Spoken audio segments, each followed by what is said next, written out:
Siapa yang banyak uangnya, dia dianggap berhasil. Siapa yang tipis dompetnya, dia dianggap tertinggal. Padahal aneh, banyak orang yang rekeningnya penuh, tapi hatinya kosong. Banyak yang kelihatannya kaya, tapi hidupnya penuh dengan kegelisahan.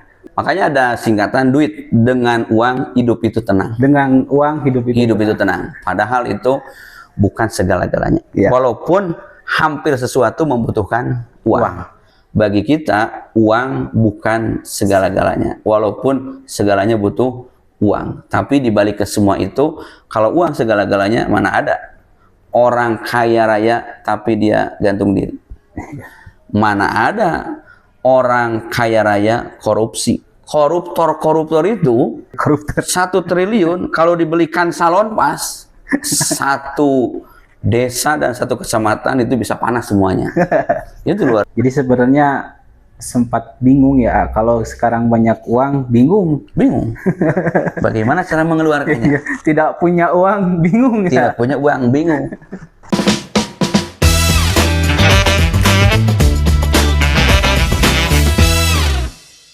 Bismillahirrahmanirrahim. Assalamualaikum warahmatullahi wabarakatuh. Waalaikumsalam warahmatullahi wabarakatuh. Selamat datang di ruang obrolan ini, tempat kita sekedar berbicara, tidak sekedar berbicara tapi juga merenung, karena kadang yang kita butuhkan bukan jawaban cepat, tapi pemahaman yang pelan-pelan masuk ke hati. Masih bersama kami di podcast Lintas Makna. Kita hidup di zaman ini di mana ukuran sukses sering disederhanakan dengan suatu kata, yaitu uang. Siapa yang banyak uangnya, dia dianggap berhasil. Siapa yang tipis dompetnya, dia dianggap tertinggal. Padahal aneh, banyak orang yang rekeningnya penuh, tapi hatinya kosong. Banyak yang kelihatannya kaya, tapi hidupnya penuh dengan kegelisahan. Masih bersama narasumber kita, Iqbal Syihabuddin. Assalamualaikum.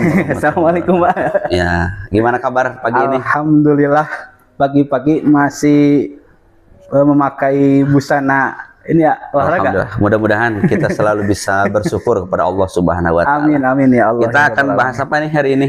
Insya Allah masih bersama narasumber Iqbal Syihabuddin. Insya Allah tema yang akan kupas secara tuntas pada podcast kali ini, yaitu dengan tema kalau rizki cuma uang, kenapa orang kaya masih gelisah? Jadi hari ini patokannya itu adalah uang dan uang. Uang dan uang. Hidup di dunia materialistis hari ini. Ya. Namun yang jadi pertanyaan tentang uang, tetapi bukannya uang terlebih dahulu, tetapi rizki. Yang disebut rizki itu apakah hanya sebatas uang saja, ataupun rizki itu kita diberikan kesempatan, masih diberikan kesehatan, itu rizki ya? Nah ini, jadi perlu kita ketahui, ketika orang berbicara rizki nih, idza utliqatur rizqu, ketika dibahasakan rizki yang shorifu ilal mal, maka pemikiran orang-orang itu sudah tertuju kepada harta. Orang menyebutnya salah satunya adalah duit. Makanya ada singkatan duit dengan uang hidup itu tenang. Dengan uang hidup itu tenang. Padahal itu bukan segala-galanya. Ya. Walaupun hampir sesuatu membutuhkan uang. Ini perlu kita pahami bahwa rizki itu sudah Allah jamin. Hidup di dunia ini Allah sudah jamin rizkinya. Wa ma min dabatin fil ar illa 'alallahi rizquha. Tidak ada makhluk yang bernyawa di muka bumi ini kecuali rizkinya ditanggung oleh Allah Subhanahu wa taala. Ini patut kita tanamkan bahwa insya Allah kalau kita hidup pasti dengan rizkinya. Ya. Tidak ada orang hidup tidak ada rizkinya, atau orang mati tapi rizkinya masih ada. Siapa yang akan menikmati? Artinya rizki dengan hidupnya itu pas ukurannya. Itu kadar yang pas. Berarti saling berkesinambungan ya? Kesinambungan. Usia dengan rizkinya itu pas. Nah, di dunia materialistis hari ini bahwa orang-orang menganggap bahwa rizki itu adalah uang. Padahal kita harus dirubah paradigmanya. Bahwa sesuatu yang Allah berikan kepada kita, baik itu materi, baik itu harta, bahkan kesehatan, hadir kita di sini, ini adalah rizki dari Allah Subhanahu wa taala. Apa tugas kita? Yaitu bersyukur.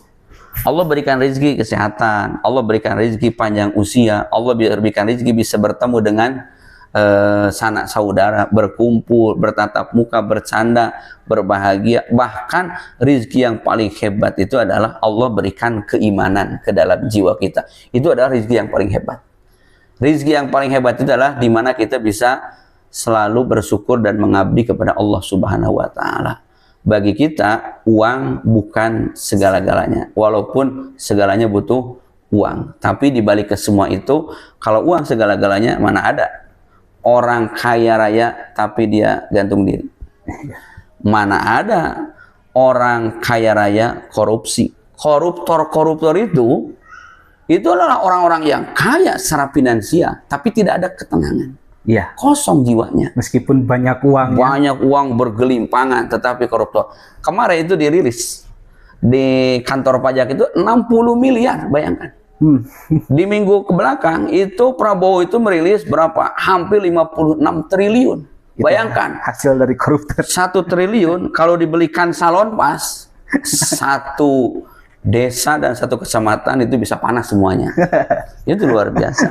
Baik Kak, tapi yang menjadi permasalahan cara menyikapi ketika kita mendapatkan rezeki. Terkadang orang lupa dengan rezeki itu adalah rizki yang dari Allah, tetapi kita lupa dengan bersyukurnya. Nah, cara kita bersyukur menempuh ataupun karena kita diberikan rizki dari Allah. Jadi gini, masalah rizki itu adalah kita berbicara rizki berarti cakupannya luas nih, bukan hanya uang. Nah, makanan itu bagian daripada rizki. Makanan yang kita makan setiap hari itu adalah bagian daripada rizki. Tugas kita terhadap rizki yang Allah telah berikan, bahwa kita meyakini rizki itu sudah ditanggung jawab oleh Allah. Tapi Allah menjelaskan di dalam surah Al-Munafikun, Allah telah menjelaskan ayat 10. Fa'idza qudiyatis shalah fangtashiru fil ardh wabtagu min fadlillah. Kita selesaikan dulu nih ibadah mahdoh terhadap Allah, hablum minallah. Makanya ada horizontal dan vertikal. Setelah selesai hablum minallah, maka fangtashiru fil ardh, silakan menyebar di muka bumi. Hablum minallah. Silakan menyebar di muka bumi. Wabtagu min fadlillah, cari pada Allah. Apa pada Allah salah satunya? Adalah rizki. Makanya mengenai rizki itu ada 3 hal yang patut kita perhatikan. Satu, cara bagaimana mendapatkan rizki itu sendiri. Kedua, bagaimana cara mengelola rizki. Yang ketiga, bagaimana cara menyikapi rizki. Tadi yang ditanyakan apa? Mengelola, bisa disebut dengan mengelola rizki itu gimana? Ya, mengelola rizki. Ya. Berarti kita pastikan dulu nih. Cara yang pertama adalah cara mendapatkannya. Kulu mimma razaqakumullah halalan thayyiba. Nah, makanlah oleh kalian dari apa yang telah Allah rizkikan kepada kalian. Pertama, halal. Berarti cara mendapatkannya ini adalah harus sesuai dengan syariat Allah Subhanahu wa Ta'ala. Ini kebanyakan orang yang lupa. Yang penting dia dapat, yang penting dia kaya, yang penting dia punya segala-galanya. Padahal ketika cara mendapatkannya tidak halal, maka itu akan berefek, berdampak. Yang kedua adalah thayyiban. Orang mengatakan 4 sehat 5 sempurna. Kalau santri 4 sehat 5 sebut. Nah, kenapa? Dua-duanya berdampak. Kalau cara mendapatkannya tidak halal, maka itu akan berdampak kepada jiwa kita.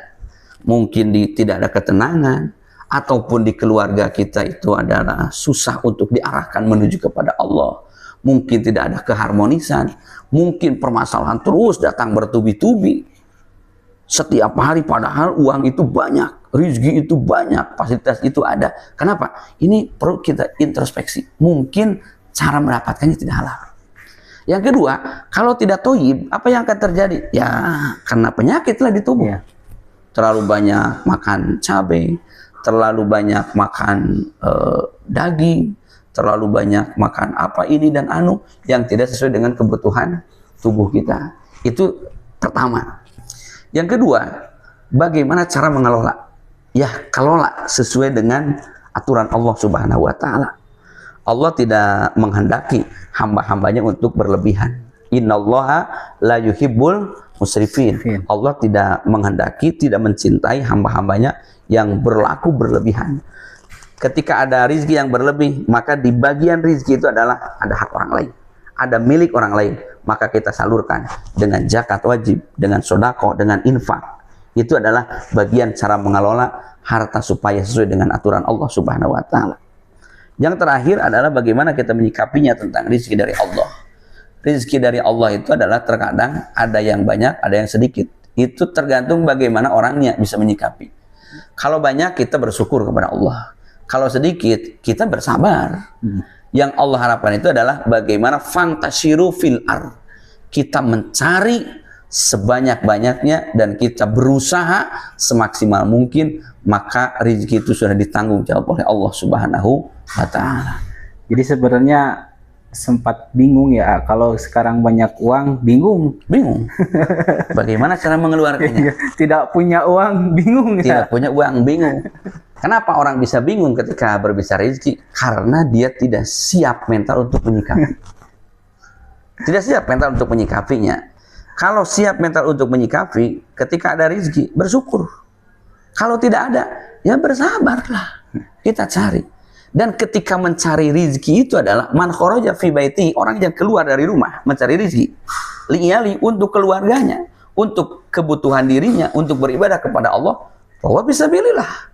Dia sudah berjihad di jalan Allah sebenarnya. Makanya hayatul insan kulluha ibadatun wa ta'atun. Setiap aspek kehidupan manusia itu sebenarnya ibadah. Baik mahdoh atau ghair mahdoh.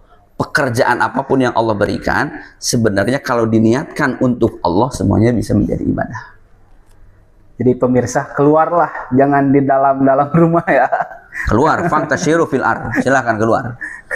Bahkan ada peribahasa mengatakan, khuliqal insan mimma il harakah. Manusia itu kan diciptakan dari air yang bergerak. Ya. Bergerak kan? Bergerak dari ibunya, bergerak dari ayahnya. Keluar bersama-sama dengan kekuatan tinggi, maka kata Allah, fataharrak innallaha ma'ak. Maka bergeraklah. Allah itu bersama orang-orang yang bergerak. Ketika pergerakan itu ada, maka di situ ada. Pergerakan itu ada, maka keseimbangan hidup itu ada. Orang jatuh bangun lagi, jatuh bangun lagi, jatuh bangun lagi. Kenapa? Sebab ketika jatuh bangun lagi berusaha, itu niatkan untuk mencari rizki, bagian daripada ibadah kepada Allah Subhanahu wa Ta'ala. Bahkan berbahagialah orang-orang yang menikmati proses itu. Rizki itu sudah ditanggung jawab oleh Allah Subhanahu wa Ta'ala. Yang penting kita berusaha. Nah, yang enak itu kalau mendapatkan rezeki itu hasil dengan proses kerja daripada kita ya. Nah, itu prosesnya. Prosesnya itu nikmat luar biasa. Makanya ada satu cerita, seorang pedagang, dia menjajakan dagangannya, dagang cireng, cimol, cibus, cibai, itu kan semua dari bahan aci. Antara dia dikasih uang cuma-cuma dengan diborong jajanannya, itu ada kenikmatan tersendiri. Ketika jajanan itu habis, targetnya sampai asar, tapi zuhur sudah habis, itu ada kenikmatan yang sangat luar biasa. Walaupun ketika dikasih itu ada nikmat, tapi ada kenikmatan yang sangat berkesan ketika barang-barang dagangan itu laku. Kalau rezeki kita artikan sebagai uang, karena saya sebutkan uang, karena kan rezeki itu bisa disebut dengan rezeki kita, kesempatan ini sebagai rezeki. Tapi kalau rezeki kita artikan sebagai uang, apakah orang yang banyak uangnya itu pasti akan lebih mulia? Nah, secara pandangan fisik manusia benar. Makanya terkadang orang tua mendidik anak itu adalah kamu harus sukses. Ketika menyebut sukses, apa di benak hati orang tua? Ya uang lah. Itu kan. Ketika orang memiliki uang banyak, itu tidak bisa dinafikan.